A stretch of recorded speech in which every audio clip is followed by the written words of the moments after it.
हरि बोल। कीर्तन करेंगे। जय राधा माधव जय कुंज बिहारी,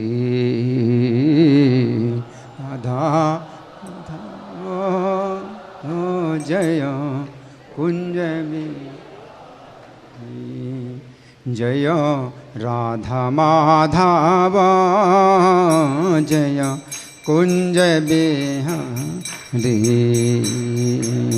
राधा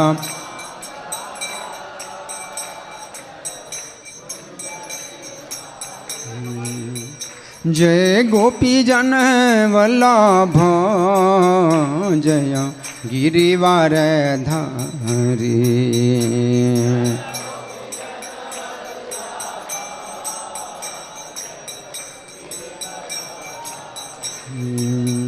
जय गोपी जन वल्लभ जय गिरिवर धारी,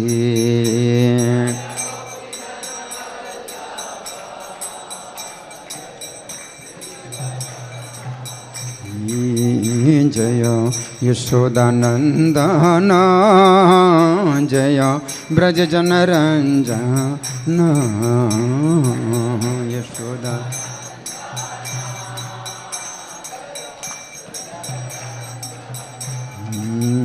जय यशोदानंदन जय ब्रज जन रंजन,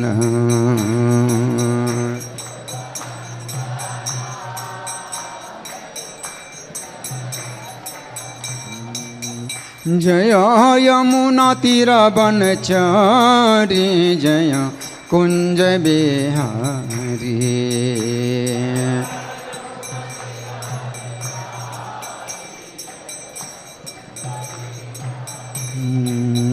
जय यमुना तीर बनचारी जय कुंज बिहारी,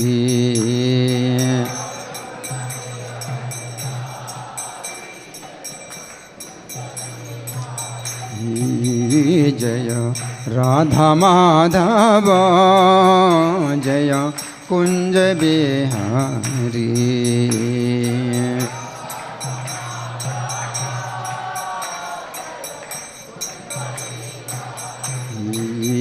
जय राधा माधव जय कुंज बिहारी,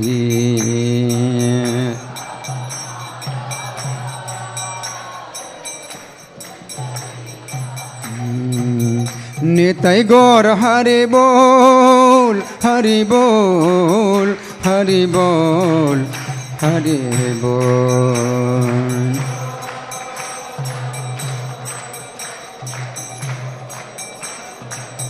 जय प्रभुपदा प्रभुपदा प्रभुपदा जय प्रभुपदा,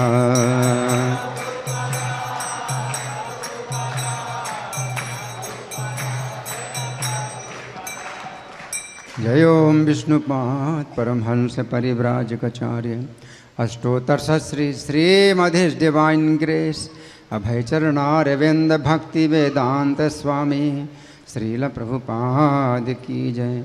नेत्र लीला प्रविष्ट ISKCON founder Acharya saviour of the whole world Srila Prabhupada की जय। नामाचार्य हरिदास ठाकुर की जय।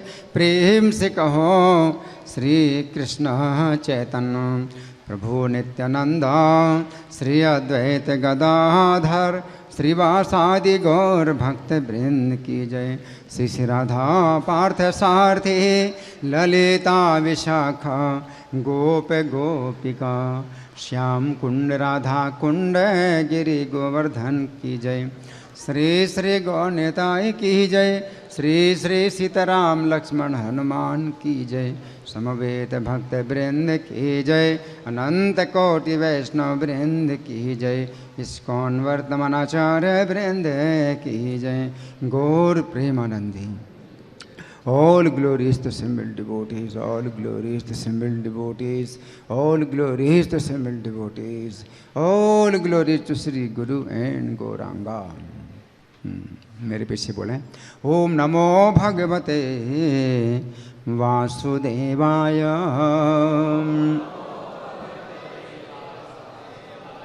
ओम नमो भगवते वासुदेवाय।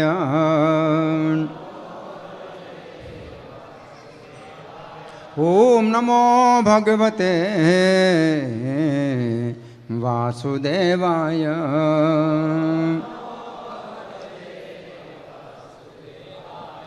ग्रंथराज श्रीमद्भागवतम स्कंध 5 अध्याय 1। अध्याय का नाम है महाराज प्रिव्रत का चरित्र। श्लोक संख्या 33। चूँकि श्लोक बहुत बड़ा है और ये श्लोक कविता बद्ध नहीं है, ये गद्य में है, इसलिए श्लोक नहीं लिखा गया है। लेकिन इस श्लोक के जो शब्दार्थ हैं आप लोग मेरे पीछे बोलेंगे। क्षार उद इक्षुरस। अच्छा, शब्दार्थ भी साथ साथ। क्षार लवण, उद समुद्र, इक्षुरस गन्ने का रस, उद समुद्र, सुरा मदिरा, उद समुद्र, घृत घी, उद समुद्र, क्षीर दुग्ध, उद समुद्र, दधि मंड मट्ठा, उद समुद्र, शुद्ध उदाह तथा पेयजल, सप्त सात, जलधय सागर, सप्त सात, द्वीप द्वीप, परिखाः खाइयाँ, इव सदृश, अभ्यंतर भीतरी, द्वीप द्वीप, समानाः के तुल्य, एक एकस्येन एक के बाद दूसरा, यथा अनुपूर्वम क्रमानुसार, सप्तसु सात, अपि यद्यपि, बहि बाह्य, द्वीपेषु द्वीपों में, पृथक अलग, परितः चारों ओर, उपकल्पिताः स्थित, तेषु उनमें से, जम्बू आदिषु जम्बू द्वीप तथा अन्य द्वीप, बर्हिस्मती बर्हिस्मती के, पति ही पति, अनुव्रतान जो पिता के नियमों का पालन करने वाले थे, आत्मजान पुत्रों को, आग्नेध्र इद्मजिह्व यज्ञबाहु हिरण्यरेतः घृतपृष्ठ मेधातिथि वीतिहोत्र संज्ञान आग्निध्र इद्मजिह्व यज्ञबाहु हिरण्यरेता घृतपृष्ठ मेधातिथि वीतिहोत्र नाम वाले, यथा संख्येन क्रमानुसार, एकस्मिन् प्रत्येक द्वीप में, एकम एक, एव निश्चय ही, अधिपतिम राजा विदधे बना दिया। अब अनुवाद में पढ़ूंगा। अनुवाद पढ़ने के साथ साथ ये जो चित्र आप देख रहे हैं, इस चित्र को आप समझेंगे। तो जो हमारे शास्त्रों में पृथ्वी की रचना बताई गई है कि किस प्रकार की है, इसको समझना है। तो आज का जो अनुवाद है, इसके साथ साथ आप इस चित्र को आप देखिए। तो ये चित्र जो है 7 द्वीप और 7 समुद्र दिखलाए गए हैं। जो 7 द्वीपों में जो सबसे छोटा द्वीप है वो जम्बू द्वीप, आप देख रहे हैं एक गोला बना हुआ है ना। तो ये पृथ्वी जो है 7 द्वीप और 7 समुद्रों से बनी हुई है, लेकिन हमें नहीं दिखाई पड़ रही, लेकिन शास्त्रों में ऐसा बताया गया। तो प्रभुपाद ने यथावत उसको जो है स्वीकार किया है। इसको हम सिद्ध नहीं कर सकते आज के विज्ञान में, और आज का विज्ञान जो है इस बात को नहीं समझ सकता। हम इस विषय में कोई दावा नहीं करते हैं कि भाई ये पृथ्वी इस तरह की है और आप माने, लेकिन शास्त्रों में जो बताया गया वो भी हम इनकार नहीं कर सकते हैं। हमें फिर यही स्वीकार करना पड़ेगा कि अभी हमारी दृष्टि वो नहीं है, हमारे पास वो दृष्टि नहीं है, और इसका भी जो है कुछ प्रमाण हम बताएंगे कि इस समय हम नहीं देख पा रहे हैं ऐसी पृथ्वी, इसका भी कुछ कारण है, तो हम समझेंगे बाद में। अभी आप समझिए कि पृथ्वी इस प्रकार की है, ठीक है। तो आप 7 द्वीपों में से कौन से द्वीप में हैं आप बताइए, कौन बताएगा? जम्बू द्वीप में, ठीक है। ये आपका सामान्य ज्ञान है कि आप 7 द्वीपों में जम्बू द्वीप में हैं, और जम्बू द्वीप सबसे छोटा है ना, और पृथ्वी के बीच में है। और ये 7 द्वीप हैं, ये एक एक करके घेरे हुए हैं, जैसे वलय होता है, रिंग समझते। तो जम्बू द्वीप के ही चारों तरफ जो है 7 और भी, जो 6 और द्वीप हैं और 7 समुद्र भी है। तो जम्बू द्वीप के बाहर एक समुद्र घेरे हुए है, वो कौन सा समुद्र है? क्षार नहीं, क्षीर नहीं, क्षार। सबसे पहला समुद्र है क्षार समुद्र, यानी लवण समुद्र है। क्षार माने नमक, तो नमक का समुद्र है जो जम्बू द्वीप को घेरे हुए है। फिर समुद्र को घेरे है द्वीप, दूसरा द्वीप घेरे हुए है, उस द्वीप का नाम क्या है? प्लक्ष द्वीप, ठीक है। फिर प्लक्ष द्वीप को एक घेरे हुए समुद्र है, कौन सा समुद्र है वो? हाँ, गन्ने के रस का समुद्र है दूसरा, जो दूसरे द्वीप को घेरे हुए है। फिर उस तीसरा द्वीप उसको घेरे हुए है, उसका नाम क्या है? शाल्मली द्वीप, है ना। फिर शाल्मली द्वीप जो तीसरा है, उसको तीसरा समुद्र घेर रहा है, वो कौन सा समुद्र है? सुरा, हाँ, शराब का समुद्र है। तो कितना हो गया? 3 हो गए ना। अच्छा, फिर चौथा द्वीप उसको घेरे हुए है, चौथा द्वीप कौन सा है? कुश द्वीप। फिर चौथे द्वीप को घेरे हुए चौथा समुद्र, काय का समुद्र है? हाँ, घी का समुद्र है चौथा। अब उसको 5वां द्वीप घेरा है, कौन सा द्वीप है? क्रौंच द्वीप। फिर 5वें द्वीप को 5वां समुद्र घेर रहा है, कौन सा है? क्षीर सागर, दुग्ध सागर, जहाँ भगवान है। क्षीर सागर में क्षीरोदक साहिब विष्णु जहाँ हैं, तो क्षीर सागर 5वां है, ठीक है ना। 5वां समुद्र है क्षीर सागर। इसके बाद 6वां द्वीप उसको घिरे है, कौन सा है? शाक द्वीप। फिर शाक द्वीप 6वां द्वीप को 6वां समुद्र घेर रहा है, काय का समुद्र है? दही या मट्ठा। तो दही मट्ठा मिला हुआ है, तो कहीं दही मिलता कहीं मट्ठा मिलता है, सब मिक्स है, तो इसलिए दधी मंडोद इसको कहते हैं। ये 6वां समुद्र है। फिर 7वां द्वीप उसको घेरे है, कौन सा द्वीप है? पुष्कर द्वीप, हैं। फिर उसको 7वां समुद्र घेरे है, वो कौन सा समुद्र है? मीठे जल का सागर, है ना। इस प्रकार से हैं ये द्वीप। अच्छा, और इसमें क्या नाप किस प्रकार की है कि जो जम्बू द्वीप है इसका विस्तार 1 लाख योजन का है। 1 लाख योजन, योजन का मतलब 12 किलोमीटर, ठीक है। योजन का मतलब 12 किलोमीटर, तो 1 लाख योजन का विस्तार यानी त्रिज्या। जम्बू द्वीप के केंद्र में जो बिंदु एक बना है वो सुमेरु पर्वत है, ठीक है। तो त्रिज्या जो है 1 लाख योजन की है। इसका मतलब कि त्रिज्या, रेडियस आप जो बोलते हैं, 1 लाख योजन की रेडियस है जो जम्बू द्वीप है जिसमें हम लोग बैठे हुए हैं, ठीक है। अच्छा, फिर उतना ही विस्तार का समुद्र है, यानी उसकी मोटाई, जो क्षार समुद्र है उसकी भी मोटाई 1 लाख योजन है। जितना द्वीप है उतनी मोटाई समुद्र की भी है, ठीक है ना, जो चारों ओर से घेरे हुए हैं। तो इसको कहा गया परिखा। परिखा का मतलब खाई, कि पहले कोई नगर, किसी राजा का राज्य होता था, नगर जिसमें कोई राजा राज्य करता है, तो चारों तरफ खाई बना देते हैं, खाई, उसमें पानी भर देते हैं, खाई। तो उससे क्या है, कोई शत्रु जो है उसके राज्य में प्रवेश नहीं कर सकता, वो खाई से घिरा हुआ रहता है राजा का जो नगर है। तो इसी प्रकार से ये परिखा के समान है।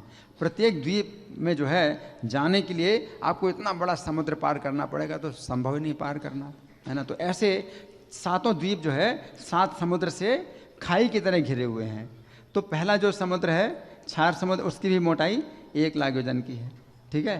इसके बाद फिर उससे दुगना जो है दूसरा द्वीप है, वो 2 लाख योजन का है, मोटाई उसकी 2 लाख योजन की है। फिर उतनी ही मोटाई दूसरे समुद्र की है, कितनी? 2 लाख योजन की, ठीक है। फिर तीसरा जो समुद्र है उससे दुगना यानी 4 लाख योजन की मोटाई का है। कौन सा द्वीप है वो? सालमली द्वीप, 4 लाख योजन की मोटाई का है। तो फिर उतना ही मोटाई का समुद्र है, हाँ? कौन सा समुद्र है? सुरा सागर। फिर चौथा द्वीप कौन सा है? कुश द्वीप, उसकी मोटाई उससे दुगनी, कितनी हो गई? 8 लाख योजन। तो चौथा समुद्र की भी मोटाई उतनी ही, कितनी? 8 लाख योजन। कौन सा समुद्र है? घृत सागर। फिर 5वां द्वीप है, उसकी मोटाई उससे दुगनी, हाँ? कितनी हुई? 16 लाख योजन। कौन सा द्वीप है वो? क्रौंच द्वीप। तो इतनी ही मोटाई का समुद्र घेरे हुए है चौथा या पांचवा, हाँ? कितना हुआ? 16 लाख योजन। कौन सा समुद्र? क्षीर सागर। फिर 6वां द्वीप उससे डबल, कितना हो गया? 32 लाख योजन। तो उतना ही मोटाई का समुद्र है, 32 लाख योजन का मोटाई का समुद्र है। कौन सा समुद्र है? दधी सागर, है? फिर 7वां द्वीप उससे दूनी मोटाई का, कितना हो गया? 64 लाख योजन, 64 लाख योजन, है? कौन सा द्वीप है वो? पुष्कर द्वीप। तो उतना ही मोटाई का समुद्र है, कितना? 64 लाख योजन, है? 64 लाख योजन की मोटाई का समुद्र है। कौन सा समुद्र है? मीठे जल का समुद्र है। तो इस प्रकार से 7 द्वीप 7 समुद्र। अगर स्केल उसी स्केल में बनाएंगे तो ये बोर्ड जो है बहुत छोटा पड़ जाएगा, उतने स्केल में नहीं बना सकते ना, है ना। तो हमने तो कुछ विचार दिया है कि मतलब अंदाज़ा किस प्रकार का है अंदाज़ा। तो पृथ्वी की बनावट इस प्रकार की, और सभी शास्त्रों में इसी प्रकार से बताया गया, पृथ्वी इसी प्रकार की है? 6वां पहला समुद्र है खारे पानी का, दूसरा समुद्र है इक्षुरस, तीसरा सुरा, चौथा घृत, 5वां क्षीर या दुग्ध, और 6वां दही या मट्ठा, और 7वां मीठा जल। इस प्रकार से 7 द्वीप और 7 समुद्र इस प्रकार से बने हुए हैं, है ना।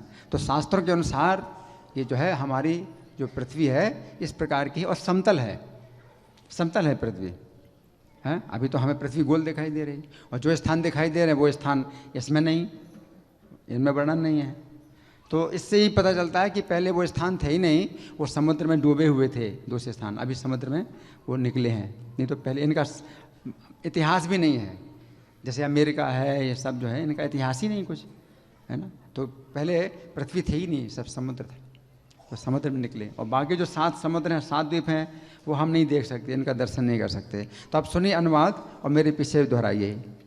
ये 7 समुद्र क्रमशः खारे जल, ठीक है, फिर ईख के रस, ठीक है, फिर सुरा, फिर घृत, फिर दुग्ध, फिर मट्ठा तथा मीठे पेय जल से पूर्ण है।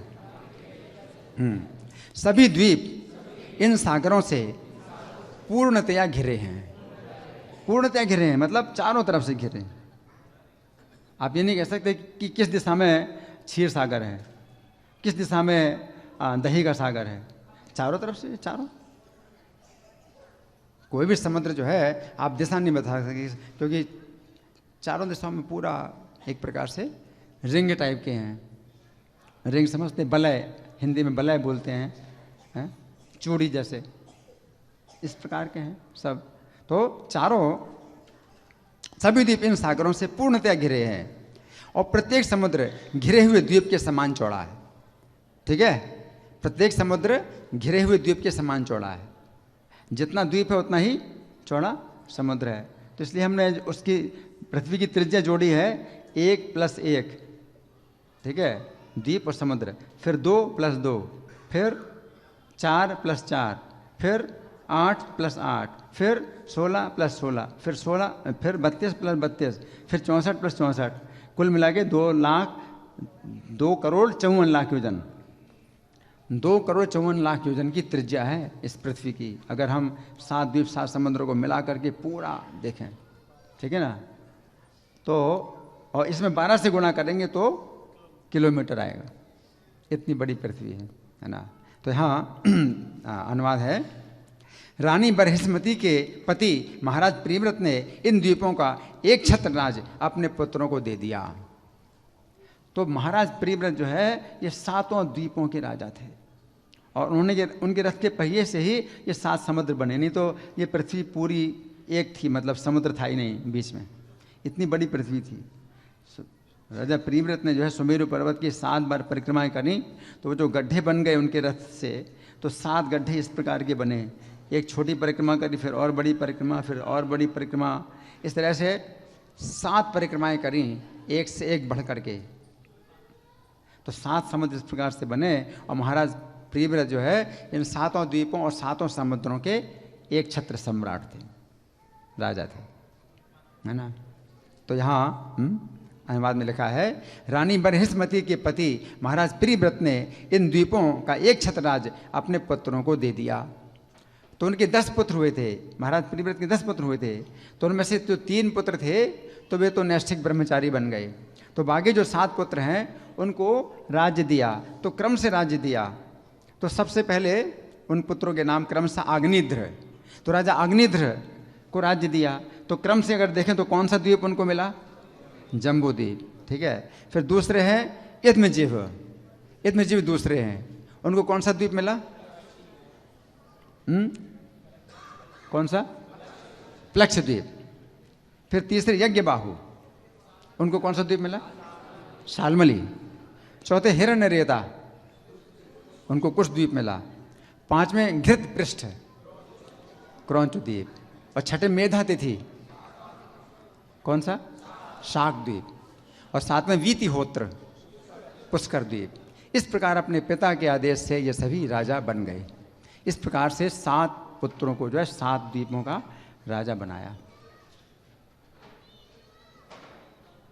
अब हम सुनेंगे प्रभुपाद तात्पर्य में क्या लिखते हैं। श्रील प्रभुपाद की जय।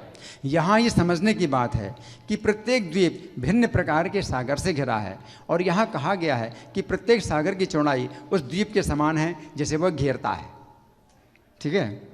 किंतु सागरों की लंबाई द्वीपों के लंबाई की तुल्य नहीं हो सकती। और प्रभुपाद क्या कह रहे हैं कि लंबाई ज़्यादा बड़ी होगी सागर की, सागर की लंबाई ज़्यादा बड़ी होगी, क्योंकि एक जो है जो गोला है दूसरे गोला को जो घेर रहा है, तो उसका जो घेरा है वो ज़्यादा बड़ा होगा ही, है ना। मोटाई बराबर है लेकिन लंबाई ज़्यादा होगी, है ना। जैसे जम्बूद्वीप की परिधि है तो 1,00,000 योजन की त्रिज्या का है ना।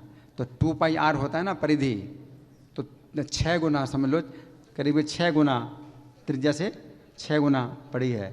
तो 6 लाख योजन का घेरा है जम्बूद्वीप का, ठीक है। और जो 4 समुद्र है तो उसकी त्रिज्या अगर देखें केंद्र से मिला करके तो 2 लाख योजन होता है। तो 2 लाख योजन से 12 लाख योजन का जो है परिधि हो गई, सर्कमफियरेंस, है ना। तो दोनों हो गए ना। तो समुद्र का जो है जो लंबाई है वो जम्बूद्वीप की जो घेरा है उसकी तुलना में 4 समुद्र का घेरा दोना है ना। तो ये बात तो सीधी है कि अगर कोई भी गोला जो है दूसरे गोले को अगर घेर रहा है तो जो बाहर का गोला है उसका जो परिधि होगी वो अंदर वाले गोले की परिधि से छोटी कम होगी, बड़ी होगी, अंदर वाले से बाहर वाले की परिधि बड़ी। तो प्रभुपाद ये कह रहे हैं कि यहाँ कहा गया है कि प्रत्येक सागर की चौड़ाई उस द्वीप के समान है जिसे वो घेरता है, किंतु सागरों की लंबाई द्वीपों की लंबाई के तुल्य नहीं हो सकती। वीर राघव आचार्य के अनुसार प्रथम द्वीप की चौड़ाई 1,00,000 योजन है।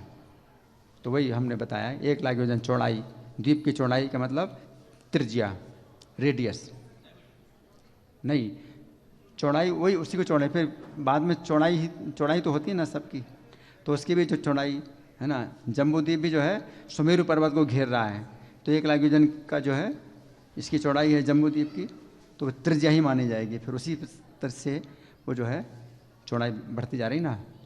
तो 1 लाख योजन, 1 योजन 8 मील के बराबर होता है। तो 8 मील का अगर किलोमीटर बनाए तो 12 किलोमीटर बन जाएगा, ठीक है ना। अतः प्रथम द्वीप की चौड़ाई 8 लाख मील हुई। इस द्वीप को घेरने वाले जल की चौड़ाई भले ही इतनी ही हो, किंतु उसकी लंबाई को भिन्न होना चाहिए। तो ये हमने जो है प्रभुपाद का तात्पर्य पढ़ लिया। तो यहाँ प्रभुपाद का तात्पर्य समाप्त होता है। अब एक घटना हम सुनेंगे कि अर्जुन जिस समय गए थे जम्बू द्वीप पर विजय प्राप्त करने के लिए, जम्बू द्वीप जिसमें हम लोग हैं, हम लोग तो भारतवर्ष में हैं, और जम्बू द्वीप का जो सबसे नीचे का हिस्सा है दक्षिण दिशा, नीचे की दिशा दक्षिण होती है ना, तो दक्षिण दिशा में हमारा भारतवर्ष है। हम लोग जो है नीचे के एक सेगमेंट जिसको वृत्तखंड बोलते हैं वहाँ पर हैं, एक भारतवर्ष यहाँ पर है, तो हम उधर हैं जम्बू द्वीप के इधर। और अर्जुन जब गए थे तो उत्तर दिशा में गए थे जीतने के लिए। उत्तर दिशा बहुत बड़ी है, जम्बू द्वीप का बहुत बड़ा है उत्तर दिशा, है ना। तो आप समझ सकते हैं कि जम्बू द्वीप अगर हम बिल्कुल किनारे में हैं जम्बू द्वीप के, तो उत्तर दिशा जो है कितना दूर होगा, मतलब व्यास समझ लो 2 लाख योजन का। 2 लाख योजन का मतलब कितना है, 24 लाख किलोमीटर। 24 लाख किलोमीटर की यात्रा अर्जुन ने की थी अलग अलग वर्षों में जब वो विजय प्राप्त करने के लिए गए थे। तो उसका वर्णन है इसमें, महाभारत में उसका वर्णन है कि जिस समय महाराज युधिष्ठिर ने यज्ञ किया था, राष्ट्र यज्ञ किया था, तो सब राजाओं पर वो उन्होंने विजय प्राप्त की थी। तो इसमें बताया गया है कि एक स्थान ऐसा था उत्तर कुरुवर्ष, जो बिल्कुल ऊपर है उत्तर दिशा में जम्बूद्वीप के उत्तर कुरुवर्ष में। तो जब अर्जुन वहाँ गए, श्रृंगवान पर्वत के आगे उत्तर कुरुवर्ष है, उत्तर कुरुवर्ष में जब वहाँ गए अर्जुन, तो उस देश को जीतने का विचार किया कि यहाँ भी जीतें। भारतवर्ष से चल करके वो बाकी 8 वर्ष हैं, जम्बूद्वीप के 8 वर्ष हैं, कुल मिला के 9 वर्ष है ना, भारतवर्ष को छोड़ करके बाकी 8 वर्ष हैं। तो 8 वर्षों में से 7 वर्षों पर तो विजय प्राप्त कर लिया अर्जुन ने, लेकिन फिर जो 8वें वर्ष पर पहुँचे, जो सबसे उत्तर में है, जम्बूद्वीप के उत्तर में है, तो जब वहाँ पहुँचे तो अर्जुन ने विचार किया कि उसको भी जीतें। तो इतने में ही महापराक्रमी अर्जुन के पास बहुत से विशालकाय महाबली द्वारपाल आ पहुँचे और प्रसन्नतापूर्वक बोले। उस द्वार में जो है प्रवेश करने से पहले ही कुछ द्वारपाल आ गए, और वो बहुत बड़े बड़े आकार के, बहुत बलवान थे और बहुत बड़े आकार के थे, और वो अर्जुन से प्रसन्नतापूर्वक बोले। क्या बोले? उत्तरम कुरुवर्षम तो ससमासाद्य पांडव ये से जे तुम तम देशम पाक शासन नंदन। इतने में ही अच्छा, हे पार्थ, इस नगर को तुम किसी तरह जीत नहीं सकते। क्या बोले? इस नगर को तुम किसी तरह जीत नहीं सकते। अर्जुन, यहाँ से लौट जाओ, तुम यहाँ तक आ गए यही बहुत हुआ। कोई मनुष्य यहाँ भी नहीं आ सकता, तुम यहाँ तक आ गए यही बहुत हुआ। जो मनुष्य इस नगर में प्रवेश करता है निश्चय ही उसकी मृत्यु हो जाती है। वीर, हम तुमसे बहुत प्रसन्न हैं, यहाँ तक आ पहुँचना ही तुम्हारी बहुत बड़ी विजय है। तुम यहाँ आ गए तो ये बहुत बड़ी विजय है, यहाँ भी कोई नहीं आ सकता है। अर्जुन से कहते हैं तुम्हारे ऊपर हम बहुत प्रसन्न हैं, है ना। पार्थनेदम त्वया शक्यम पुरम जे तुम कथंचन उपावर्तस्य कल्याण पर्याप्तमिदमच्युत इदम पुरम या प्रविशेन ध्रुवम नासा भवे नरः प्रिया महे त्वया वीर पर्याप्तो विजयस्तव। अर्जुन, यहाँ कोई जीतने योग्य वस्तु नहीं दिखाई देती। ये उत्तर कुरु देश है, यहाँ युद्ध नहीं होता है। इसके भीतर प्रवेश करके भी तुम यहाँ कुछ नहीं देख सकोगे। क्या समझे अर्जुन? अगर तुम प्रवेश भी करोगे तो तुम्हें कुछ भी नहीं दिखाई पड़ेगा, तुम नहीं देख सकते, क्योंकि मनुष्यों का यहाँ प्रवेश है ही नहीं। तो उन्होंने ऐसा कहा। क्योंकि मानव शरीर से यहाँ की कोई भी वस्तु देखी नहीं जा सकती। मनुष्य शरीर से कोई वस्तु नहीं देखी जा सकती। लेकिन अर्जुन इतनी दूर आ गए, हम वहाँ भी नहीं जा सकते। हमारे लिए तो ये सब स्थान भी देखना असंभव है। प्रविष्टोपि हि कौन्ते नेह द्रक्ष्यसि किंचन न हि मानुष देहेन शक्यम अत्राभिवीक्षितुम। यदि तुम यहाँ युद्ध की सेवा और कोई काम करना चाहते हो तो बताओ, तुम्हारे कहने से हम स्वयं ही उस कार्य को पूरा कर देंगे। युद्ध के अलावा और जो कुछ भी चाहते हो बता दो, हम काम कर देंगे तुम्हारा। क्या समझे? युद्ध तो हो नहीं सकता यहाँ कोई युद्ध नहीं हो सकता है। और तुम ना देख सकते हो कोई चीज़ है। जब देख नहीं सकते तो युद्ध क्या करोगे? तुम्हें कुछ दिखाई नहीं पड़ेगा। तो युद्ध के अलावा जो कुछ चाहते हो हम तुम्हारी इच्छा पूरी कर देंगे। बताओ क्या तुम्हारी इच्छा है? हम बहुत प्रसन्न हैं तुम्हारे ऊपर। वो कह रहे हैं, अथे पुरुष व्याघ्र किंचन नन्यंच कीर्षसे तत्प्रब्रूहि करिष्यामो वचना तव भारत। तब अर्जुन ने उनसे हंसते हुए कहा, मैं अपने भाई महाराज युधिष्ठिर को समस्त भूमंडल का एकमात्र चक्रवर्ती सम्राट बनाना चाहता हूँ। अर्जुन ने क्या कहा? अपने भाई युधिष्ठिर को मैं एकमात्र चक्रवर्ती सम्राट, यानी पूरे जम्बू द्वीप का राजा। उसी को ही कभी कभी पृथ्वी बोल दिया जाता है कि भाई यही पृथ्वी है। तो उन्होंने कहा कि पूरे समस्त भूमंडल का चक्रवर्ती सम्राट बनाना चाहता हूँ, मेरी ये इच्छा है। ततस्तान ब्रवीन्द्राजन अर्जुना प्रसन्न वै पार्थिवत्वं चिकीर्षामि धर्मराजस्य धीमतः। आप लोगों का देश यदि मनुष्यों के विपरीत पड़ता है तो मैं इसमें प्रवेश नहीं करूंगा। महाराज युधिष्ठिर के लिए कर के रूप में कुछ धन दे दीजिए। आप पराजय स्वीकार कर लो और कर दे दो। अगर मनुष्यों के विपरीत है तो ठीक है, मैं भी प्रवेश नहीं करूंगा, मर्यादा का उल्लंघन नहीं करूंगा, लेकिन हमें कर दे दीजिए आप। कि मतलब आप पराजित हो गए, आपने हमें टैक्स दिया है, आप पराजित हो गए हैं, हम चले जाएंगे। ठीक है। ना प्रवेक्ष्यामि वो देशम विरुद्धम यदि मानुष है युधिष्ठिरा यत्किंचन करपण्यम प्रदीयताम। तब उन द्वारपालों ने अर्जुन को कर के रूप में बहुत से दिव्य वस्त्र दिए, दिव्य आभूषण दिए, दिव्य रेशमी वस्त्र दिए और मृग चर्म दिए। ये सब जो है दिया। ततो दिव्यानि वस्त्राणि दिव्यान्याभरणानि च क्षमाजिनानि दिव्यानि तस्य ते प्रददुः करम। दिव्य वस्त्र ऐसे होते हैं कभी मैले होंगे ही नहीं, उनको धोने की ज़रूरत ही नहीं, कभी गंदे नहीं होते हैं, है ना। आपके तो एक दिन में गंदे हो जाते हैं कपड़े, पसीना बदबू सब शुरू हो जाती है ना। अगर धोए नहीं तो जो है बिल्कुल धूल जैसा हो जाएगा सब कपड़ा, है ना। लेकिन दिव्य वस्त्र हैं। इस प्रकार अर्जुन ने बहुत से युद्ध किए, उत्तर दिशा में विजय प्राप्त की और बाद में इंद्रप्रस्थ नगर में लौट आए। तो ये वर्णन जो है जो हमने सुना तो इससे कुछ अंदाज़ा लगता है कि शास्त्रों के अनुसार जो पृथ्वी जैसी है तो उसको हम मना ना करें, बल्कि हरे कृष्ण का जाप करें और हमारे दिमाग में कुछ बात समझ में आएगी कि हमारी इंद्रियां इतनी पूर्ण नहीं हैं कि हम देख सकते हैं। अच्छा, अब एक घटना हम सुनाएंगे गर्ग संहिता से, जिसमें भगवान कृष्ण दही के समुद्र में आए।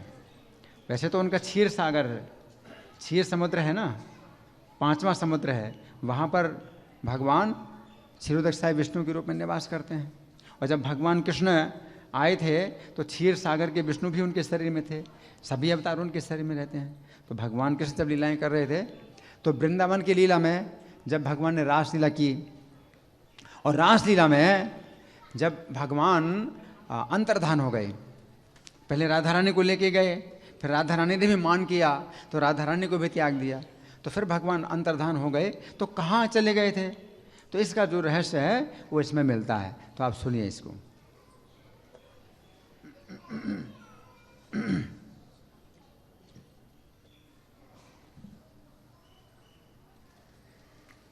ये तो घटना बहुत प्रसिद्ध है, श्रीमद् भागवत में भी है कि गोपियों ने फिर जो है प्रार्थना की है और भगवान को जो है दीनता प्रिय है, अभिमान से द्वेष है।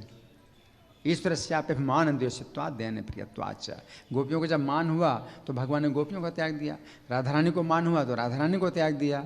फिर जब दीनता पूर्वक उन्होंने प्रार्थना की तो भगवान प्रकट हुए, और भगवान जो है उस समय जब आ गए तो सब गोपियां दुख रहित हुई, उनका दुख दूर हो गया।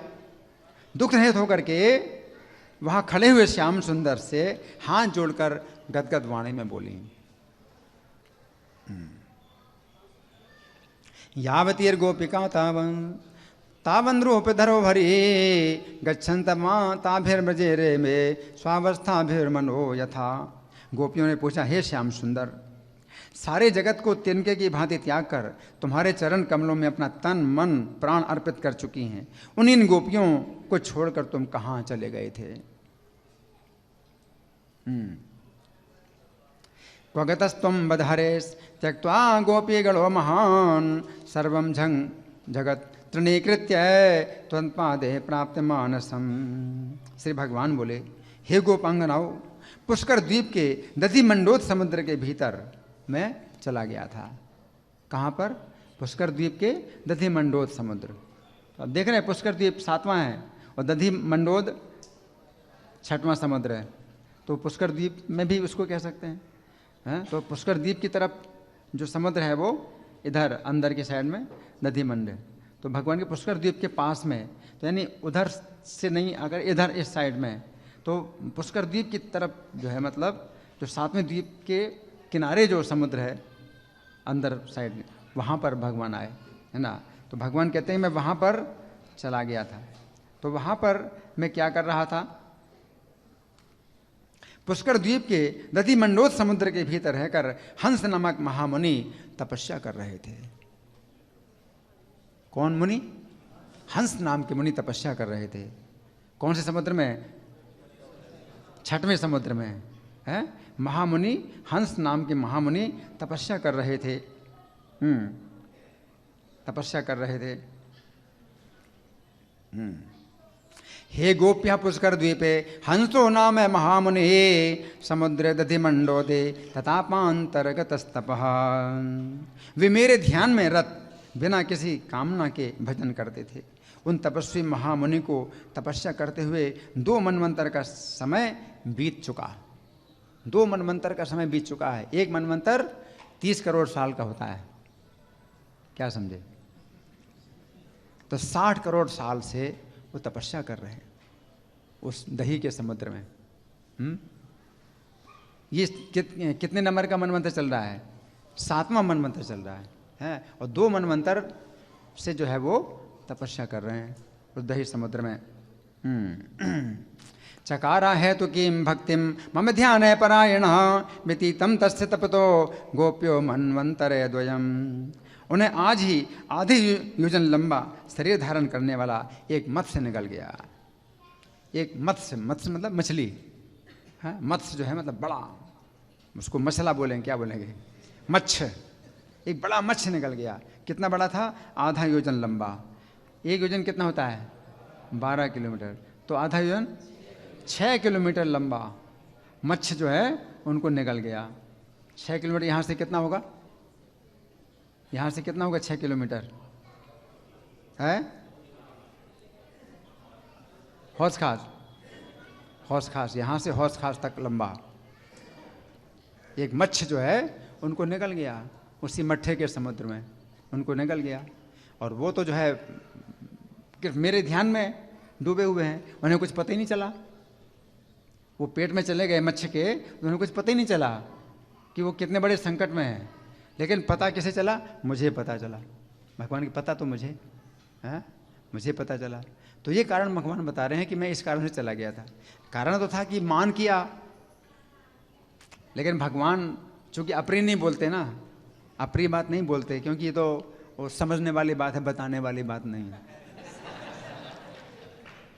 गोपियाँ समझ गई है ना। तो ये कारण तो ये है, लेकिन दूसरा कारण भी था। तो दूसरा कारण भगवान बता रहे हैं कि दूसरा कारण ये भी है। कई कारण भगवान के एक कार्य में कई कारण होते हैं, कई कार्य एक साथ करते हैं भगवान, है ना। तो उन ऋषि को जो है संकट से जो है निकालने के लिए में क्या किया, फिर उसे भी मत्स्य रूपधारी महान असुर पौंड्र निकल गया।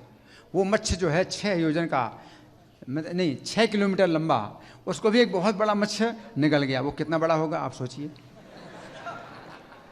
अगर 6 किलोमीटर की चीज़ अगर खाए कोई व्यक्ति, तो उसका मुंह भी तो इतना बड़ा होगा, और कितना उसका शरीर कितना बड़ा होगा, आप अंदाज़ा लगा लो।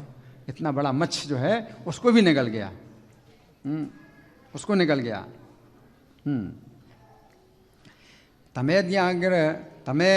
तमद्यवाग्र सन्मत्स्यो योजनार्धे वपुर्धरः तन्निर्जगार पौंडस्तु मत्स्यरूपैधरो सुरा। ये पौंड्र असुर है, जो मत्स्य के रूप में वो पौंड्र असुर है, वो उसको भी खा गया। और मतलब चबाया नहीं है, वो मछली निकल जाती है, बहुत बड़ी बड़ी मछलियाँ निकल जाती हैं, वो दांत से चबाती नहीं हैं। तो इस प्रकार से सुरक्षित भी है अंदर, लेकिन पेट के अंदर तो फिर सुरक्षित नहीं है, वो तो पेट की अग्नि में सब भस्म हो जाएगा। लेकिन वैसे तुरंत तो नष्ट नहीं होगा ना, क्योंकि तुरंत तो जो है वो अभी सुरक्षित ही हैं।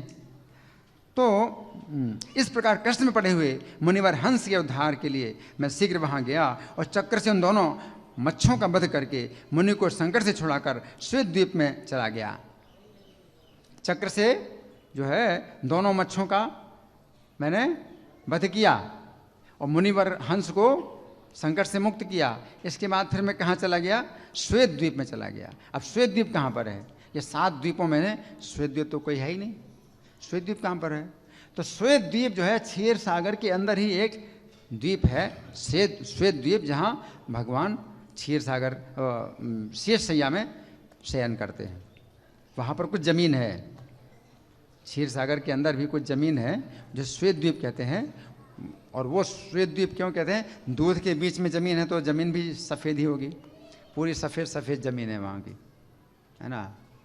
तो वो श्वेत द्वीप में भगवान कहते हैं कि मैं चला गया और शेष शैया पर सो गया। तो फिर सो गया, क्यों सो गया, अब ये नहीं बता रहे कि तुमने मान किया इसलिए अभी मैं देर लगा रहा हूँ, तो ये नहीं बता रहे हैं, है ना। ये सो गया, तो क्यों सो गया, चलो नींद आ गई, सो गए, तो सो गया। एवं संप्राप्त कष्टस्य हंसस्यापि मनेहरं गत्वात् शीघ्रेणतयो शिरश्छेत्त्वारिणा मुनिं मोचित्वाथ गतवान् श्वेतद्वीपे ब्रजांगना क्षीराब्धो शेष पर्यंके शयनं तु मया कृतं। फिर अपनी प्रियतमा तुम सब गोपियों को दुखी जानकर नींद त्याग कर सहसा यहाँ पर आ पहुँचा। जब तुमने दीनता से मुझे पुकारा तो मैं आ गया, और मान जब तक किया तब तक मैं नहीं आया, वो नहीं बता रहे हैं, क्योंकि वो अप्रिय बात नहीं बताना चाहते हैं, तो वो तो समझने वाली बात है। तो मैं आ गया तुम्हारी पुकार सुन करके, नींद त्याग कर आ पहुँचा, क्योंकि मैं सदा भक्तों के बस में रहता हूँ, मैं सदा भक्तों के बस में रहता हूँ। दुखिता भवतीर्ज्ञात्वा निद्रां त्यक्त्वा ततः प्रिया सहसा भक्तवश्यो हम पुनरागतवान है। इस प्रकार से भगवान कह रहे हैं। तो गोपियों ने कहा, हे माधव, यदि हम पर आप प्रसन्न हैं तो क्षीर सागर में शेष शैया पर तुमने जो रूप धारण किया था उसका हमें दर्शन कराओ। तो दर्शन कराओ, अब बता दिया तो अब दर्शन भी तो कराना पड़ेगा, नहीं तो बताए क्यों, तो दर्शन कराओ, दर्शन कराओ। क्षीराब्धो शेष पर्यंके यद्रूपम चातो याधृतम तद्रूप दर्शनम देहि यदि प्रेतोषि माधव। तब तथास्तु कहकर भगवान गोपियों के देखते देखते 8 भुजाधारी नारायण हो गए। कितने भुजाएं, 8 भुजाधारी नारायण हो गए। और श्री राधा लक्ष्मी रूपा हो गई। राधा रानी लक्ष्मी होंगी, लक्ष्मी उनकी अंश हैं, तो लक्ष्मी बन गई, राधा रानी लक्ष्मी बन गई। वहीं चंचल तरंगों से मंडित क्षीर सागर प्रकट हो गया। क्षीर समुद्र प्रकट कर दिया भगवान ने, और वह क्षीर सागर ब्रजमंडल के अंदर ही है। हम कई बार जा चुके हैं, जो ब्रजमंडल परिक्रमा करते हैं तो वो जाते हैं क्षीर सागर में, वहाँ शेष शाही का दर्शन है ना। कोसी से फिर आगे शेष शाही, तो वहाँ पर वज्रनाभ ने भगवान का जो है वो रूप जो है मूर्ति बनवाई है। उसमें भगवान नीचे जो है शयन कर रहे हैं और उनकी नाभि से कमल निकला है, उससे ब्रह्मा जी प्रकट हुए। हालांकि वो क्षीर सागर में ऐसा नहीं है, वो तो गर्भ समुद्र के हैं, लेकिन वो बना दिया इस प्रकार से। क्षीर सागर के विष्णु से ब्रह्मा जी नहीं पैदा होते, वो गर्भ सागर की है ना, इस तरह बना दिया। लेकिन वो क्षीर सागर में जो भगवान ने अपना दर्शन कराया वो जो है लक्ष्मी और नारायण। दिव्य रत्नमय मंगल रूप महल दिखाई देने लगे और कमल के समान श्वेत शेषनाग कुंडली बांधे स्थित दिखाई दिए और 1000 फणों के छत्र से सुशोभित थे। उस शेष सैया पर माधव सुख से सो गए तथा लक्ष्मी रूप धारण श्री राधा उनके चरण दबाने की सेवा करने लगी।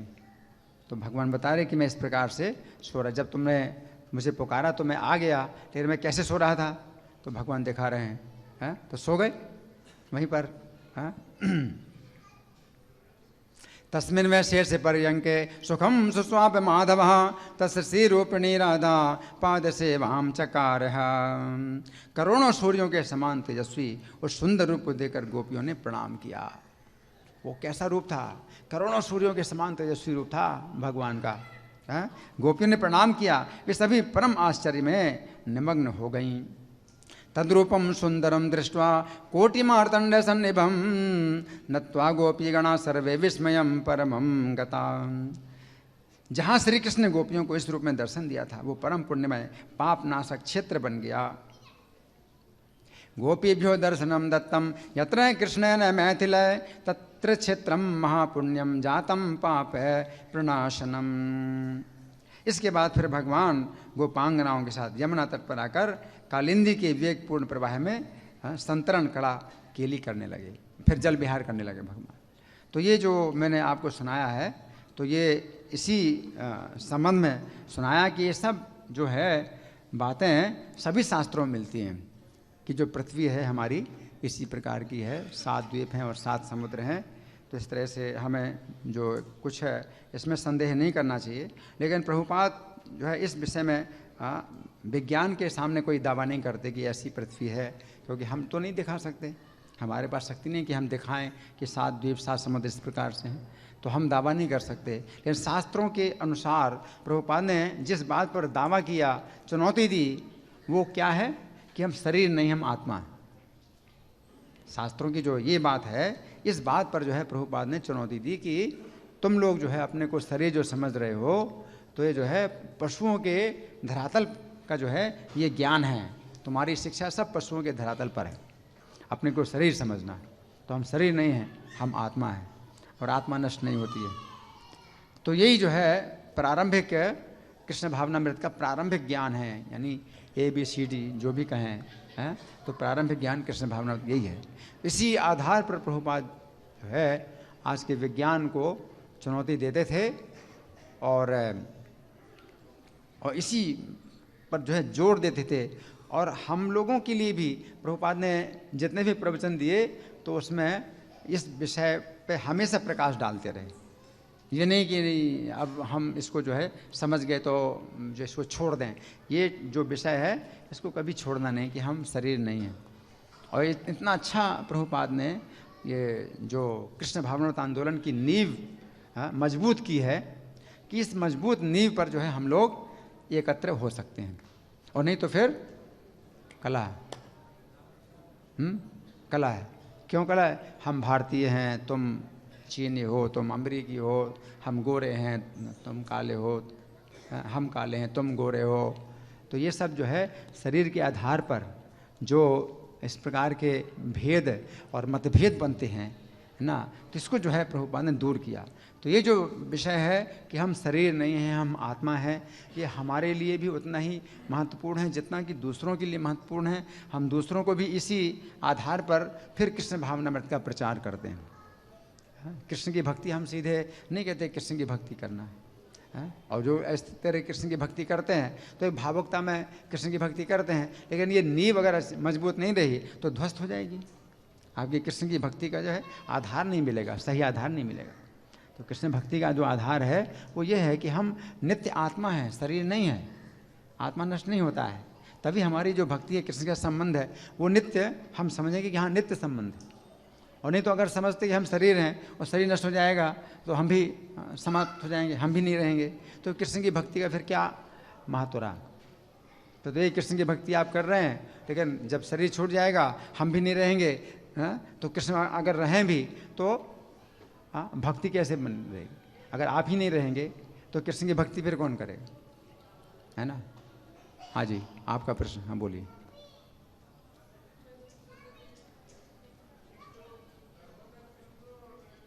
लो माइक चालू कर दिए, माइक पर बोलिए, माइक पर।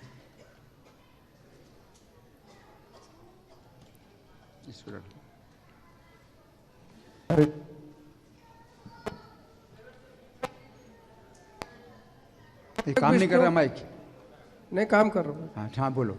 गर्भोदक्षाई विष्णु, क्षीरोदक्षाई विष्णु, कारणोदक्षाई विष्णु। हाँ, तो इसमें प्रभु जी क्षीरोदक्षाई विष्णु का तो थोड़ा मेंशन किया है, गर्भोदक्षाई विष्णु का और कारणोदक्षाई विष्णु का। ठीक है, अच्छा प्रश्न है कि जो 7 समुद्र है उनमें से जो क्षीरोदक्षाई विष्णु, इसकी तो बात आ गई कि भाई यहाँ पर हैं क्षीरोदक्षाई विष्णु, यहाँ पर हैं, लेकिन गर्भोदक्षाई विष्णु कहाँ पर हैं? गर्भ समुद्र कहाँ पर है ना। तो गर्भ समुद्र कहाँ पर है आप विचार करिए। ये तो जो है 14 जो लोक हैं, 14 लोकों में एक ये भूलोक का वर्णन है, ये भूलोक का वर्णन है। इसके ऊपर 7 लोक और हैं, भवरलोक, स्वरलोक, महरलोक, जनलोक, तपलोक, सत्यलोक, 7 ऊपर हैं। और नीचे पृथ्वी के नीचे 7 पाताल हैं, अतल, वितल, सुतल, तलातल, महातल, रसातल, पाताल, 7 पाताल। इस प्रकार 14 लोग होते हैं। और उनके भी नीचे गर्भ समुद्र है, ठीक है। और गर्भ समुद्र में जो है गर्भोदक्षाई विष्णु निवास करते हैं। उनकी नाभि से कमल निकलता है और वो कमल जो है सबसे ऊपर जाता है, जो ब्रह्मांड का ऊपर हिस्सा है। ये जो ब्रह्मांड हमारा है ये 50 करोड़ योजन की लंबाई का है, 50 करोड़ योजन की लंबाई का है ब्रह्मांड, है ना। तो 50 ब्रह्मांड के निचले हिस्से से वो कमल की जो नाल है कितनी ऊपर जाती है? 50 करोड़ योजन ऊपर जाती है। इसमें 12 से गुणा करो तो किलोमीटर बनेंगे। कितने किलोमीटर बनेंगे? 600 करोड़, हैं 600 करोड़ किलोमीटर, 6 अरब किलोमीटर ऊपर जो है। और उस कमल की नाल में सब लोग स्थित हैं, यानी 14 लोग इसी में ही स्थित हैं। तो ये गर्भोदक्षाई विष्णु, ठीक है। अब ये ब्रह्मांड है, ये ब्रह्मांड बंद है, पूरा बंद अंडा है, जिसके अंदर गर्भ समुद्र है जो आधा ब्रह्मांड को भरा है। और आधे ब्रह्मांड में ये 14 लोक हैं, ठीक है। तो 25 करोड़ योजन के जो है अवकाश में ही ये 14 लोक हैं और 25 करोड़ योजन तक का पानी भरा है, गर्भ समुद्र है, ठीक है। अब ये तो ब्रह्मांड हो गया। अब ये ब्रह्मांड जो है तैर रहा है इस कारण समुद्र में है। जैसे तरबूज के फल पानी में तैरते हैं, ऐसे बहुत ब्रह्मांड है। तो हमारा एक ब्रह्मांड भी उनमें से एक है। तो वो ब्रह्मांड कारण समुद्र में तैर रहा है और कारण समुद्र में वो कारणोदक्षाई विष्णु है, जिनकी श्वास से ब्रह्मांड निकलते हैं। अब सोचिए कितने बड़े होंगे वो। हमारा ये ब्रह्मांड 50 करोड़ योजन का है और उनकी जब श्वास बाहर निकालते हैं तो सब ब्रह्मांड बाहर निकलते हैं। और जब श्वास अंदर लेते हैं तो श्वास से सब ब्रह्मांड उनके शरीर के अंदर चले जाते हैं। तो वो कारणोदक्षाई विष्णु हैं वो, ठीक है ना। उनके श्वास का जो काल है, निश्वास यस्य गिरेशस्ते काल मथावलंब है। तो ब्रह्मा की आयु के बराबर उनकी एक निश्वास होती है। निश्वास बाहर निकली तो ब्रह्मांड बाहर निकले, फिर उसके अंदर हर ब्रह्मांड के अंदर ब्रह्मा पैदा होते हैं। गर्भोदक्षाई विष्णु प्रवेश करते हैं, फिर ब्रह्मा उत्पन्न होते हैं। और फिर ब्रह्मा की आयु होती है, कितनी आयु है? 2 परार्ध की, 31 नील, 10 खरब, 40 अरब वर्ष, इतनी आयु है। और जब ब्रह्मा जी की आयु समाप्त होती है तो फिर उनकी श्वास अंदर जाती है, इतनी लंबी उनकी श्वास होती है कारणोदक्षाई विष्णु की। 31 नील, 10 खरब, 40 अरब वर्ष की श्वास होती है, जब बाहर निकाली और फिर अंदर गई। इतना जो है ब्रह्मा जी का जीवन काल होता है। तो वो कारणोदक्षाई विष्णु है, ठीक है। धन्यवाद। और कोई प्रश्न किसी का? हाँ जी, इनको माइक दीजिए। फिर दूसरी माता जी हैं, पहले इनको दीजिए, फिर वो माता जी हैं।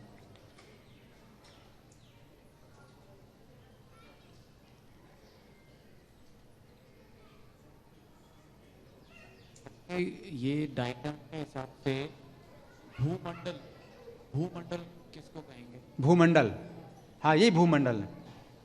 भूमंडल का मतलब है कि 7 द्वीप और 7 समुद्र ये मिला करके भूमंडल बनता है।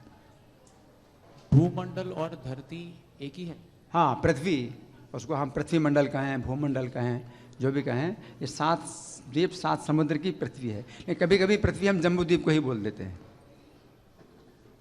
है ना।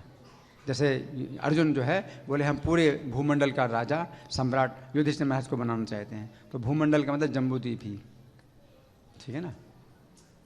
अच्छा, माता जी पीछे, माता जी पहले कौन माता जी? हरे कृष्णा प्रभु जी, हरे कृष्णा प्रभु जी। कहाँ इधर? प्रभु जी हम लोग जा नहीं सकते क्या? हैं?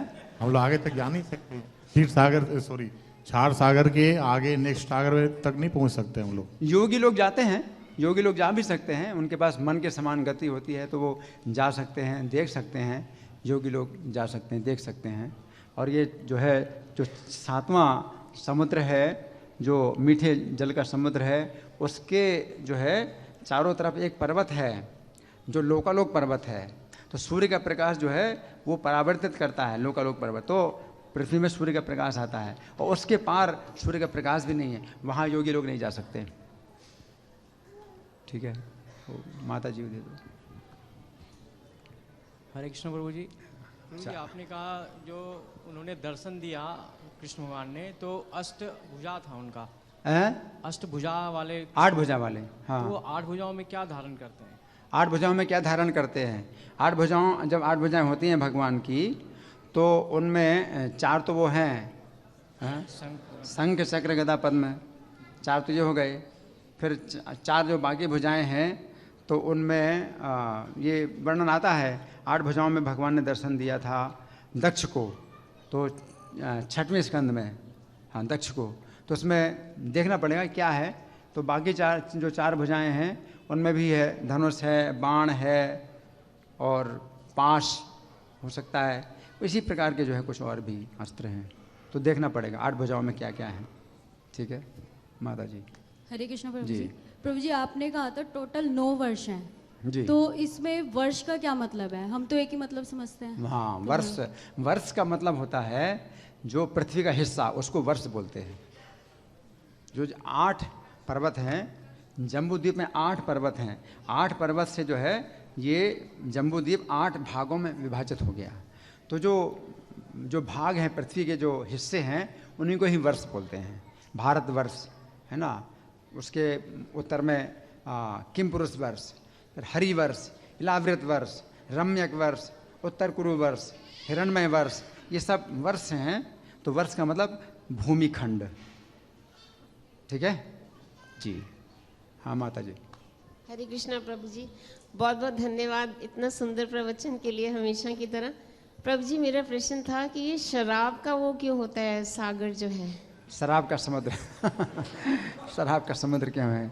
ये जो है भौतिक जगत में बहुत से जीव हैं जो अनेक प्रकार से भगवान से स्वतंत्र होकर के भोग करना चाहते हैं, भगवान से स्वतंत्र होकर के भोग करना चाहते हैं। तो आप इतनी शराब तो आप पी नहीं सकते जितना आप पीना चाहते हैं, इस शरीर में तो आप नहीं पी सकते हैं। तो उनको जो है फिर उसमें मछली बना दिया जाता है, इस शराब में ही तो रहो।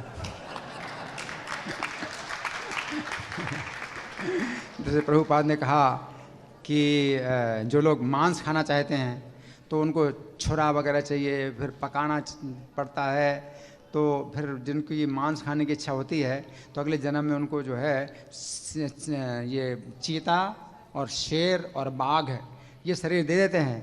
तो भगवान कहते हैं अब तुमको चाकू छुरे की ज़रूरत नहीं है, तुम्हारे नाखून हैं और दांत हैं, उसी से ताज़ा मांस खाओ, ताज़ा खून पियो। हाँ, तो इसी प्रकार से जिनकी शराब बहुत ज़्यादा इच्छा होती है, शराब में ही डूबे रहें, शराब में ही डूबे रहें, हैं, तो ठीक है, मछली बन जाओ, शराब की मछली बन जाओ, दिन रात उसी में शराब में ही रहो, है ना। तो ये उनकी इच्छा, ऐसी इच्छाएं हैं सबकी, जो है इच्छाएं सब अशुद्ध इच्छाएं हैं। जितनी प्रकार की अशुद्ध इच्छाएं हैं सब पूरी होती हैं इसी भौतिक जगत में। चाहे इंद्र भी क्यों ना बने, वो भी अशुद्ध ही है। इंद्र भी जो है भोग करना चाहता है, तो वो भी अशुद्ध इच्छाएं हैं, और सब में जो है कष्ट ही कष्ट भरा हुआ है। अपनी इच्छाओं को शुद्ध करना है ना। ठीक है, हाँ जी, इनका प्रश्न। कई लोग हाथ उठा रहे हैं, तो आप माइक दे दो जिनको भी, जिन्होंने हाथ उठाए हैं। जी, हरे कृष्णा प्रभु जी। प्रभु जी, आपने बताया कि जो ये सारे ब्रह्मांड, हम सभी एक ब्रह्मांड में हैं, और महाविष्णु के मतलब सांस लेते हैं तो उनके नाक से या उससे हाँ, बहुत श्वास से सारे बाहर ब्रह्मांड निकलते निकल हैं। रहे होते जी। हैं, और ब्रह्मांड प्रकट होते हैं, और फिर जैसे ही वो सांस लेते हैं तो वो चले जाते हैं। तो हम सभी एक ब्रह्मांड में हैं।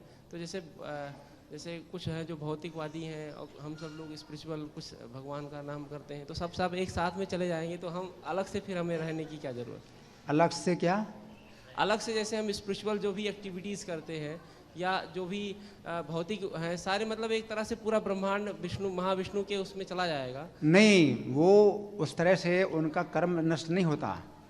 तो इतने समय के बाद, जितनी समय तक जो है ब्रह्मा जी की आयु होती है, तो उतने समय तक ये सृष्टि रहती है, और उतने समय तक वो महाप्रलय भी होता है, हाँ, जिसको प्राकृत प्रलय कहा जाता है।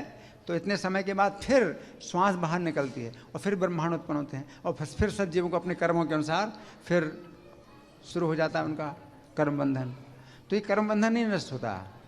तो महाप्रलय के समय, प्राकृत प्रलय के समय, जब ब्रह्मांड महाविष्णु के शरीर में चले जाते हैं, तो मत सोचिए कि मुक्ति हो गई। वो मुक्ति की अवस्था नहीं है, वो तो सुप्त अवस्था है। और उतनी अवस्था के बाद, इतने समय के बाद, यानी 31 नील 10 खरब 40 अरब वर्षों के बाद फिर जो है ब्रह्मांड निकलेंगे बाहर, ब्रह्मा जी पैदा होंगे, फिर ब्रह्मा जी सृष्टि होगी, और जितने जीव अपने कर्मों के अनुसार फिर से शरीर प्राप्त करेंगे। तो वो मुक्ति नहीं है। मेरी बात समझ गए ना? ठीक है। अच्छा, माता जी का पीछे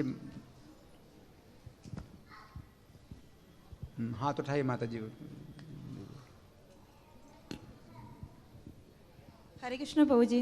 प्रभु जी, आपका लेक्चर बहुत अच्छा लगा। बहुत हम इसमें बहुत सारा हमको नॉलेज मिला। एक मेरा क्वेश्चन है कि एक तो पृथ्वी लोक जो हो गया, जम्बूद्वीप हो गया, लेकिन बाकी सब जो द्वीप है, उस द्वीप पे जो भूखंड स्थल है, उसमें कोई रहते हैं कि नहीं, ऐसे खाली रहता है? नहीं, सब जगह जो है, जितने भी द्वीप है, ये सब बसे हुए हैं, सब बसे हुए हैं ना, प्रत्येक द्वीप में। उसमें बताया गया कि वहाँ के निवासी जो है किस प्रकार के भगवान की जो है आराधना करते हैं। ये 5वां स्कंद जो है, ये इसी पूरा जो है इसी का ही वर्णन करता है कि कौन से वर्ष, जम्बूद्वीप के 9 वर्ष हैं, उनमें भी जो है कौन कौन से लोग रहते हैं, और वो भगवान के किस रूप की आराधना करते हैं। फिर अलग अलग द्वीपों में भी जो है जो लोग रहते हैं, वहाँ के राजा भी बताया कि वहाँ के राजा अभी भी वो हैं, जो नाम बताए हैं वो राजा, उनका राज अभी भी चल रहा है, और उनके निवासी जो है, वहाँ के निवासी किस प्रकार के होते हैं और कैसे भगवान की पूजा करते हैं, आराधना करते हैं, वो सब वर्णन किया गया है। ठीक है। अच्छा, हरे कृष्ण प्रभु जी। हाँ जी, हाँ प्रभु जी, बोलिए। एक प्रश्न है। आपने बताया कि क्षीर सागर में श्वेत द्वीप है। क्षीर सागर में, और हम ये भी सुनते हैं कि श्वेत द्वीप में ही भगवान ने ध्रुव जी को भी, ध्रुव महाराज को स्थान दिया था। नहीं, वो ध्रुव लोक है, ध्रुव लोक ऊपर है। श्वेत द्वीप तो हमारी पृथ्वी में ही है, ठीक है। और जो ध्रुव लोक है वो भगवान ने ध्रुव महाराज को दिया। जो ध्रुव लोक है तो वो जो है सौर मंडल का केंद्र है, उसको केंद्र बना करके सप्त ऋषि जो है परिक्रमा करते हैं। तो ध्रुव लोक जो है एक ऐसा तारा है, उत्तर दिशा में दिखाई पड़ता है, और वो कभी भी हटता नहीं अपनी जगह से। बाकी जितने तारे सब स्थान अपना बदलते हैं, लेकिन ध्रुव तारा एक ऐसा स्थान है जो कभी मतलब स्थान नहीं बदलता है। तो वो जो है ध्रुव महाराज का स्थान है, और भगवान ने उसको एक वैकुंठ बना दिया। इस भौतिक जगत के अंदर भी अगर भगवान चाहें तो वैकुंठ बना सकते हैं। ठीक है। अच्छा, अंतिम प्रश्न है कोई भी? हाँ, चलो। प्रभु जी, जैसा कि हम जानते हैं, जब हमारी पृथ्वी है हमारी, तो पृथ्वी के चारों तरफ ये क्षीर सागर, सारे 7 द्वीप हैं। तो जो हमारे यूनिवर्स है, जैसा हमने अब तक पढ़ा है साइंस में कि सर्पिलाकार है और मतलब काफ़ी बड़ा है, तो हमारा ऊपर है या फिर जो पृथ्वी है उसी पे है? जो यूनिवर्स है, जो आज का साइंस यूनिवर्स बोलते हैं, उसे हम ब्रह्मांड बोलते हैं। और आज का जो साइंस है वो जानता ही नहीं कि जो आकाश है ये बंद है, चारों तरफ से बंद है, वो सोचते हैं आकाश खुला है। अभी आप अपने सिर के ऊपर आकाश देखते हैं, ये सब तारे हैं, तो उनको लगता है कि भाई ये आकाश खुला हुआ है, या उसको एक गैलेक्सी बोल देते हैं कि गैलेक्सी है। तो वो भी जो है वो समझ नहीं पाते हैं कि वो पूरा एक बंद है और उसके 7 आवरण भी हैं, ब्रह्मांड के 7 आवरण भी, और भी एक से एक 10 गुने ज़्यादा मोटे आवरण हैं। तो बहुत बड़ा जो है ये पैकिंग है जिसके अंदर हम बंद हैं। और अंड का मतलब है अंडा, और ब्रह्म का मतलब बड़ा, एक बड़ा अंडा है जिसके अंदर हम बंद हैं। और इसका जो है साइज़ बताएंगे, इतना बड़ा साइज़ है इस अंडे का। उसके अंदर ही सत्यलोक ब्रह्मा जी का स्थान है, सबसे ऊपर है, लेकिन वो भी उसी ब्रह्मांड के अंदर ही बंद है। जब ब्रह्मांड से बाहर निकले तो भगवान विष्णु जो है सब देवताओं को लेकर के ब्रह्मांड से बाहर निकले, तो सब देवताओं ने देखा तो बड़ा आश्चर्य हुआ कि ये तो कितने ब्रह्मांड ऐसे तैर रहे हैं कारण समुद्र में। तो बड़ा आश्चर्य हुआ कि उनको पहला अनुभव हुआ कि ऐसा भी है क्या, ब्रह्मांड के बाहर निकले। और ब्रह्मांड के बाहर जब निकले और फिर जब गोलोक धाम में पहुँचे भगवान विष्णु के साथ में, तो गोलोक धाम में जो सत्यचंद्रानना नाम की गोपी थी, जो द्वारपालिका थी, द्वार की जो है रक्षा कर रही थी, तो उसने पूछा कि आप लोग कहाँ से आए हैं, आप लोग कहाँ से आए हैं, भगवान कृष्ण से मिलना है तो आप लोग कहाँ से आए हैं। तो ब्रह्मा जी बोले हम ब्रह्मा हैं, शिव जी बोले हम शिव हैं। बोले कौन से ब्रह्मांड से आए हैं, तो कहते हैं हमारे ब्रह्मांड के अलावा और कोई दूसरा भी ब्रह्मांड है क्या। तो सत्यचंद्रानना जो हंसने लगी, उन्होंने ब्रह्मांड तो देखे थे लेकिन ये पता नहीं था कि हर ब्रह्मांड में भी ऐसी सृष्टि है, सब ब्रह्मा है हर ब्रह्मांड में। तो कहते हैं हमारे ब्रह्मांड के अलावा कोई दूसरा भी ब्रह्मांड है क्या। तो बोले सत्यचंद्रानना बोली, हंसने लगी, बोले आप लोग अपने गांव का भी पता नहीं जानते हो हैं? कितने ब्रह्मांड, यहाँ बिरजा नदी में भी तैर रहे हैं, कोई संख्या तो है नहीं कितने ब्रह्मांड है। तो आपको कुछ पता ही नहीं है। आप तो ऐसे हैं गूलर के फल के अंदर जो रहने वाले कीड़े होते हैं ना, तो उनको इतनी ही सृष्टि पता चलती है, इतना ही सृष्टि है, गूलर फल के अंदर वो पैदा होते हैं, उसमें मर जाते हैं। उसी प्रकार से आप लोग जो है गूलर के फल के अंदर रहने वाले कीड़े जैसे हो। तो आप समझो आप लोगों की क्या स्थिति है, आप लोगों की यही स्थिति है। गूलर के फल के अंदर पैदा होते हैं कीड़े, उसी में मरते हैं। वैसे ही जो है आप लोग हैं, ब्रह्मा आदि सब देवताओं को जो लज्जित कर दिया, सब लज्जित हो गए। तो भगवान विष्णु ही जो है जानते थे, बोले हाँ हम उस ब्रह्मांड से आए हैं जिस ब्रह्मांड में वामन देव के पाद नख से जो है छिद्र हो गया है और जहाँ कृष्णगर्भ अवतार हुआ है, हम उस ब्रह्मांड से आए हैं। तो सत्यचंद्रानना बोले कि एक व्यक्ति बुद्धिमान है आप लोगों में से, एक ही व्यक्ति बुद्धिमान निकला जो कि अपने गांव का पता बता रहा है। ठीक है, धन्यवाद। अच्छा, अब अभी समाप्त करेंगे, बहुत प्रश्न होंगे, कुछ सूचनाएं दी जाएंगी। ग्रंथराज श्रीमद् भागवतम की जय। सब लोग बैठिए।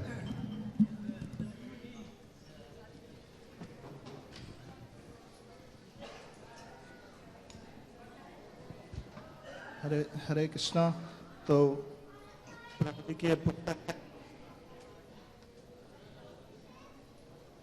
पुस्तक है, श्री भगवान ने कहा किसके पास है।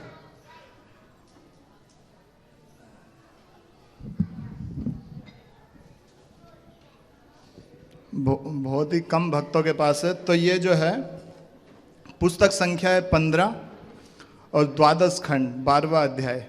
तो अभी तक जो है प्रकाशित जो है 12वां अध्याय तक हुआ है, जिसमें कि 15 पुस्तकें प्रभु जी ने लिखी हैं। ये तो आप में से कई भक्तों का प्रश्न होता है कि हमारे पास बहुत सारी पुस्तकें हैं पहले से ही, तो इसलिए काफ़ी भक्तों ने शायद ली नहीं होगी। हाथ उठाए तो कुछ कम नहीं उठाए। तो ये जो है इसमें दिव्य ज्ञान भगवत गीता का ये बहुत ही प्रयास से लिखा गया है, कोई साधारण प्रयास नहीं है प्रभु जी का। तो सबको जो है इसका लाभ उठाना चाहिए।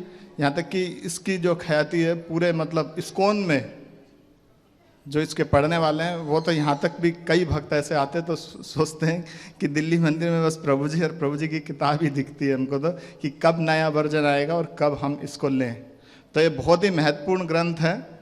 जैसे कि ये भगवत गीता का जो ज्ञान है वो सभी के पास होना चाहिए प्रारंभ में, मतलब। और इसमें सभी शास्त्रों का मतलब निष्कर्ष देते हुए प्रभु जी ने लिखा है। बहुत ही प्रामाणिक है, सरल है, सरस है, कोई भी व्यक्ति इसको समझ सकता है। और विस्तृत व्याख्या है। हर तरीके से अनेक शास्त्रों से प्रभु जी ने इसको उदाहरण दिए। से बोलते हैं हम बच्चे की तरह हैं भक्ति में। तो बच्चे होते हैं तो बच्चे को क्या चाहिए? दूध चाहिए होता है। तो भगवत गीता को बताया है शास्त्रों में कि भगवत गीता दुग्ध है। तो जब बच्चा दूध पीता है तब उसके दांत निकलते हैं, और भागवतम को बताया फल है। तो जब दूध पिएगा दांत निकलेंगे तब उस फल को हम खा पाएंगे। तो साधारण ज्ञान नहीं है इसमें, और मतलब आप खुद ही पढ़ेंगे तो आपको पता लगेगा। अगर आपको लगता है कि हम दूसरे शास्त्रों का अध्ययन कर रहे हैं, अभी समय नहीं है, तो भी इस पुस्तक को लेना है। अगर दिल्ली मंदिर से हम जुड़े हैं तो ये पुस्तक प्रत्येक व्यक्ति के पास होना चाहिए। आप अगर नहीं पढ़ते हैं तो आपके माता पिता, भाई बहन, बंधु स्वजन कोई भी होंगे, वो इससे भक्ति में तुरंत ही आगे आएंगे।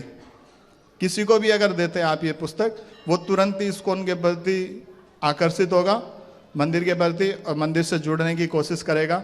और वो सोचेगा कि मुझे कुछ ऐसा ग्रंथ मिला है जो कि कहीं पे भी नहीं मिला। हमारे दिल्ली मतलब मंदिर में ही प्रभुपाद के ग्रंथ हैं और ये है। तो हम साधारण किसी को भी किसी भी व्यक्ति को देंगे तो वो ये कहेगा। यहाँ तक कि इससे भक्तों ने बताया है कि गुफाओं में रहने वालों के पास भी ये किताब पहुँच चुकी है। मतलब कुछ कोई ना कोई भक्त आते तो बताते प्रभु जी हमने उनको दी, तो वो भी कह रहे हैं कि बहुत अच्छी बुक है। तो आप में से कौन कौन नहीं लेंगे इस पुस्तक को? हाथ खड़ा करेंगे।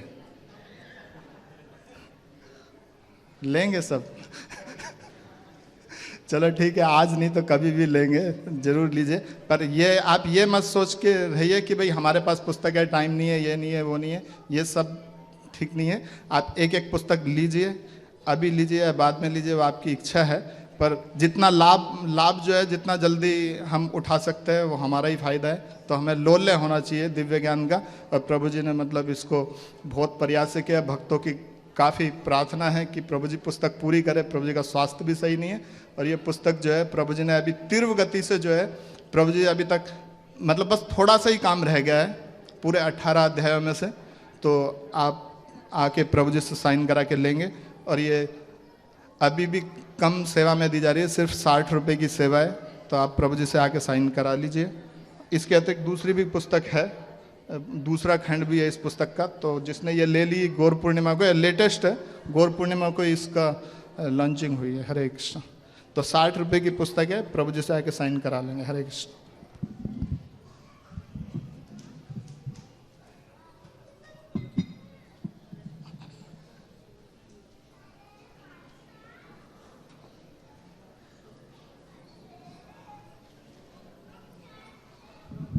जिसको भी आना है जल्दी जल्दी आएंगे, क्योंकि हम भी जाएंगे, बहुत प्रोग्राम है। ठीक है, ढीले मत रहिए।